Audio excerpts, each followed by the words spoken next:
Hello, konnichiwa, konbanwa. Good afternoon to all of you guys at Fukuoka International School in Japan. Thank you so much for sending me your questions about a life of adventure. I've got them up on the screen here. I'll do my best to answer them. You cycled the length of Japan. What did you like most about Japan? One thing I loved about Japan was that it was not Siberia. And I have nothing against Siberia, except I just spent 3 months there in the middle of winter and it was really, really, really remote, cold and hard. And to suddenly arrive in Japan, which had shops and warm, clean public toilets and roads cleared of ice was just heaven, really. So I really enjoyed the relief of that. I loved a lot of things about Japan. I loved the nice hot baths, the very kind, welcoming people, some of the kindest people I've met in the world. Some of the food I enjoyed, some of it was disgusting. And the problem with Japan, for me as a foreigner, a gaijin, is you can't really tell when you look at a bit of food if it's going to be warm or cold, sweet or savoury, delicious or disgusting. So it's a bit of an adventure putting anything in your mouth in Japan, and the good stuff was delicious. So I enjoyed that. I really enjoyed the scenery, the landscapes, the history, the culture. But I think what I liked most about Japan was that it felt very foreign. And these days, a lot of countries I go to feel quite similar. So if I fly to Paris or to New York or Sydney, I'll walk out of the airport and I'll immediately see shops that I recognise and cafes I recognise and food I recognise and alphabets that I recognise. And Japan, despite being a very wealthy country, felt very, very, very foreign and different to home, to England. And I really enjoyed that foreignness side of Japan. Oh, and I loved going to the sumo. That was brilliant. You met many kind people. What's the kindest thing anyone's done for you on a trip? People are so kind on expeditions. In crossing the empty quarter desert, some Bangladeshi road workers brought us watermelon, brought us ice cream out to the desert. A family in the middle of nowhere in Alaska who'd driven for miles and miles and miles to get pizza, stopped their car and gave me a pizza, which is a random act of kindness, small but made me cry. Just wow, these people care, and that's a big thing when you're on your own. So many families have invited me to stay or given me food. Everywhere in the world, people give you water and give you smiles for free. So it's a very positive experience generally traveling in the world. You are a successful writer. Arigato. What advice do you have on writing well? The best advice I have to write well is to read a lot.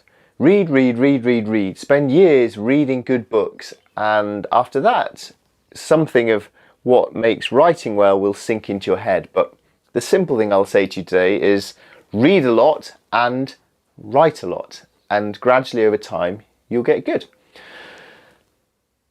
In our unit, we've been learning about Livingstone's exploration of Africa. You've also crossed Africa. I was a bit quicker than Livingstone and not quite as tough. What were some of your favourite memories of Africa? Oh gosh. Africa was my first big adventure, and I think your first big adventure stays with you forever. So I remember big blue skies, crazy red sunsets, the sun setting much faster than I was used to at home, the smell of dust, the red dust tracks, endless laughter and music and dancing and just a sense of fun to the people. It's quite hard to generalize a whole continent, but that's what I would think of. And I think of just the different landscapes, the rocky outcrops, the small scrubby spiky acacia trees, camping under those, and the sounds of cicadas at night, and of course seeing different stars to the ones we get in the Northern Hemisphere, the Southern Cross. Man, I need to go back to Africa. On your adventures, you experience times of great self-doubt. How do you find the inner strength to keep on going when all you want to do is quit? Well, Japan is the land of inner strength. Gosh, that's for sure. What stops me quitting is knowing that I'll regret it in the long run, and that although these things are hard, giving up and going home and watching TV might seem very nice, but I'd regret that at some point, and it's worth struggling and pushing on and doing the hard stuff.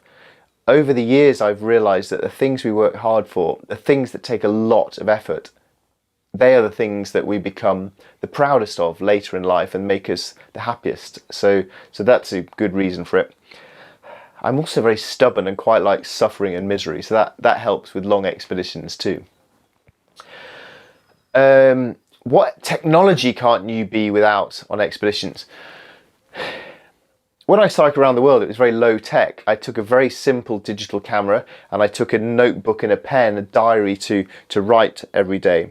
So I'd say the technology I can't be without on a trip is paper and pen, so that I can write every day. That would be the most important thing for me. Second choice would be a camera. And phone cameras these days are incredibly good.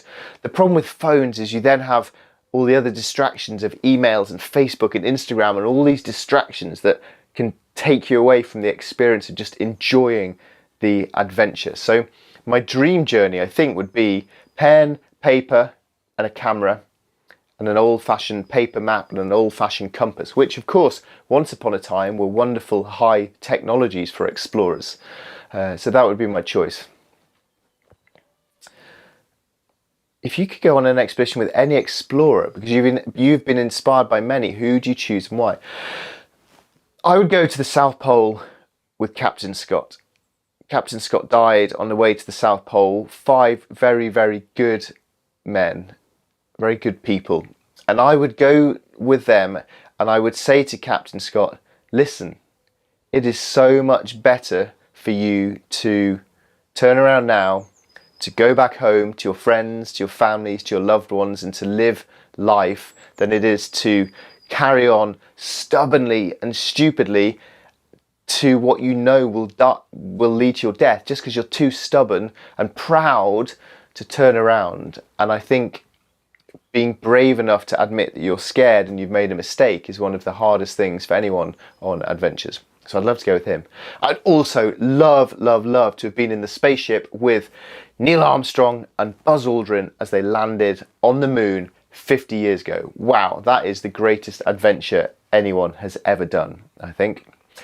And I'd also love to cross Australia by camel with Robin Davidson. She is an amazing writer and a fantastic adventurer, and I've never done a big expedition in Australia.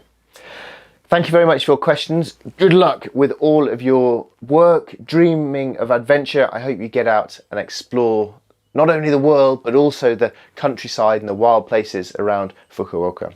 Arigatou gozaimasu. Thank you very much for having me. Goodbye. Sayonara.